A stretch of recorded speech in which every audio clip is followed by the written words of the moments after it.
How does he know we're here?" Ralph lolled in the water. Sleep enveloped him like the swathing mirages that were wrestling with the brilliance of the lagoon. How does he know we're here? Because, thought Ralph, because. The roar from the reef became very distant. They'd tell him at the airport. Piggy shook his head, put on his flashing glasses, and looked down at Ralph. Not them. Didn't you hear what the pilot said about the atom bomb? They're all dead. Ralph pulled himself out of the water, stood facing Piggy, and considered this unusual problem. Piggy persisted. "This is an island, isn't it?" "I climbed a rock," said Ralph slowly, "and I think this is an island." "They're all dead," said Piggy, "and this is an island. Nobody don't know we're here. Your dad don't know. Nobody don't know." His lips quivered and the spectacles were dimmed with mist. "We may stay here till we die." With that word the heat seemed to increase till it became a threatening weight, and the lagoon attacked them with a blinding effulgence. "Get my clothes," muttered Ralph, "along there." He trotted through the sand, and during the sun's enmity crossed the platform and found his scattered clothes. To put on a gray shirt once more was strangely pleasing. Then he climbed the edge of the platform and sat in the green shade on a convenient trunk. Piggy hauled himself up, carrying most of his clothes under his arms. Then he sat carefully on a fallen trunk near the little cliff that fronted the lagoon, and the tangled reflections quivered over him. Presently he spoke. "We gotta find the others. We gotta do something." Ralph said nothing. Here was a coral island, protected from the sun. Ignoring Piggy's ill-omened talk, he dreamed pleasantly. Piggy insisted. "How many of us are there?" Ralph came forward and stood by Piggy. "I don't know." Here and there little breezes crept over the polished waters beneath the haze of heat. When these breezes reached the platform the palm fronds would whisper, so that spots of blurred sunlight slid over their bodies, or moved like bright winged things in the shade. Piggy looked up at Ralph. All the shadows on Ralph's face were reversed, green above, bright below, from the lagoon. A blur of sunlight was crawling across his hair. "We've got to do something." Ralph looked through him. Here at last was the imagined but never fully realized place leaping into real life. Ralph's lips parted in a delighted smile, and Piggy, taking this smile to himself as a mark of recognition, laughed with pleasure. "If it really is an island." "What's that?" Ralph had stopped smiling and was pointing into the lagoon. Something creamy lay among the ferny weeds. "A stone." "No, a shell." Suddenly Piggy was abubble with decorous excitement. "That's right, it's a shell. I seen one like that before. On someone's back wall. A conch, she called it. He used to blow it, and then his mum would come. It's ever so valuable." Near to Ralph's elbow a palm sapling leaned out over the lagoon. Indeed, the weight was already pulling a lump from the poor soil, and soon it would fall. He tore out the stem and began to poke about in the water, while the brilliant fish flicked away on this side and that. Piggy leaned dangerously. "Careful, you'll break it." "Shut up." Ralph spoke absently. The shell was interesting and pretty and a worthy plaything, but the vivid phantoms of his daydreams still interposed between him and Piggy, who in this context was an irrelevance. The palm sapling, bending, pushed the shell across the weeds. Ralph used one hand as a fulcrum and pressed down with the other till the shell rose dripping, and Piggy could make a grab. Now the shell was no longer a thing seen, but not to be touched. Ralph too became excited. Piggy babbled. "A conch! Ever so expensive. I bet if you wanted to buy one you'd have to pay pounds and pounds and pounds. He had it on his garden wall, and my auntie—" Ralph took the shell from Piggy, and a little water ran down his arm. In color the shell was deep cream, touched here and there with fading pink. Between the point, worn away into a little hole, in the pink lips of the mouth, lay 18 inches of shell, with a slight spiral twist, and covered with a delicate embossed pattern. Ralph shook sand out of the deep tube. "Mooed like a cow," he said. "He had some white stones, too, and a birdcage with green parrot. He didn't blow the white stones, of course, and he said—" Piggy paused for breath and stroked the glistening thing that lay in Ralph's hands. "Ralph!" Ralph looked up.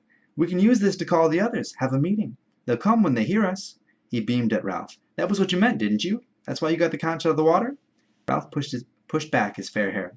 "How did your friend blow the conch?" "He kind of spat," said Piggy. "My auntie wouldn't let me blow on account of my asthma.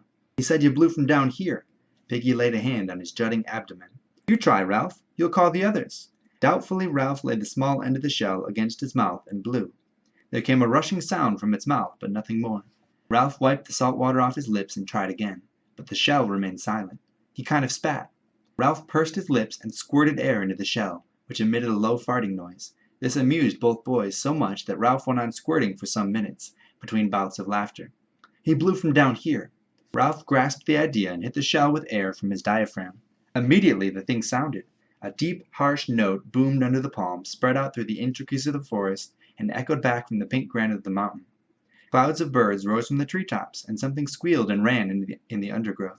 Ralph took the shell away from his lips. Gosh! His ordinary voice sounded like a whisper after the harsh note of the conch.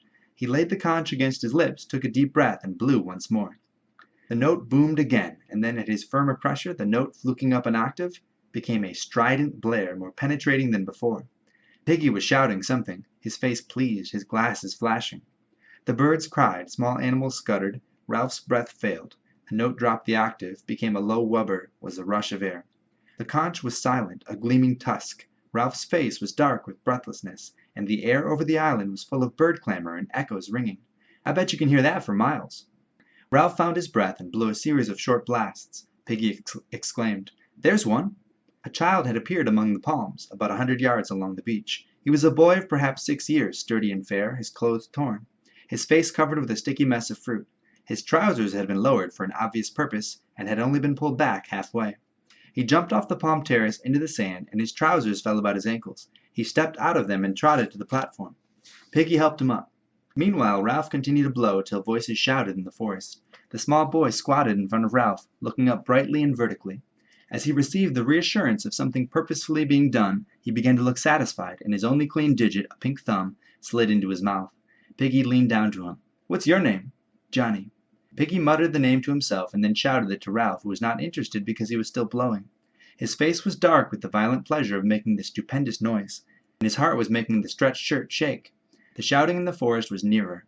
Signs of life were visible now on the beach. The sand, trembling beneath the heat haze, concealed many figures in its miles of length. Boys were making their way toward the platform through the hot, dumb sand. 3 small children, no older than Johnny, appeared from startlingly close at hand, where they had been gorging fruit in the forest. A dark little boy, not much younger than Piggy, part of the tangle of undergrowth, walked onto the platform and smiled cheerfully at everybody. More and more of them came. Taking their cue from the innocent Johnny, they sat down in the fallen palm trunks and waited. Ralph continued to blow short, penetrating blasts. Piggy moved among the crowd, asking names and frowning to remember them. The children gave him the same simple obedience that they had given to the men with megaphones. Some were naked and carrying their clothes, others half naked or more or less dressed in school uniforms, gray, blue, fawn, jacketed, or jerseyed. There were badges, mottos even, stripes of color, and stockings, and pullovers. Their heads clustered above the trunks in the green shade. Heads brown, fair, black, chestnut, sandy, mouse-colored, heads muttering, whispering. Heads full of eyes that watched Ralph and speculated. Something was being done. The children who came along the beach, singly or in twos, leapt into visibility when they crossed the line from heat haze to nearer sand. Here the eye was first attracted to a black, bat-like creature that danced on the sand, and only later perceived the body above it. The bat was the child's shadow, shrunk by the vertical sun to a patch between the hurrying feet. Even while he blew, Ralph noticed the last pair of bodies that reached the platform above a fluttering patch of black. The 2 boys, bullet-headed and with hair like tow, flung themselves down and lay grinning and panting at Ralph like dogs. They were twins, and the eye was shocked and incredulous at such cheery duplication. They breathed together and they grinned together. They were chunky and vital. They raised wet lips at Ralph, for they seemed provided with not quite enough skin, so that their profiles were blurred and their mouths pulled open. Piggy bent his flashing glasses to them, and could be heard between the blasts repeating their names, Sam, Eric, Sam, Eric. Then he got muddled, the twins shook their heads and pointed at each other, and the crowd laughed. At last Ralph ceased to blow, and sat there, the conch trailing from one hand, his head bowed on his knees. As the echoes died away, so did the laughter, and there was silence. Within the diamond haze of the beach something dark was fumbling along. Ralph saw it first, and watched till the intentness of his gaze drew all eyes that way. Then the creature stepped from the mirage onto clear sand, and they saw that the darkness was not all shadow, but mostly clothing. The creature was a party of boys, marching approximately in step in 2 parallel lines, and dressed in strangely eccentric clothing. Shorts, shirts, and different garments they carried in their hands, but each boy wore a square black cap with a silver badge on it. Their bodies from throat to ankle were hidden by black cloaks, which bore a long silver cross on the left breast, and each neck was finished off with a ham-bone frill. The heat of the tropics, the descent, the search for food, and now this sweaty march along the blazing beach had given them the complexions of newly washed plums. The boy who controlled them was dressed in the same way, though his cap badge was golden.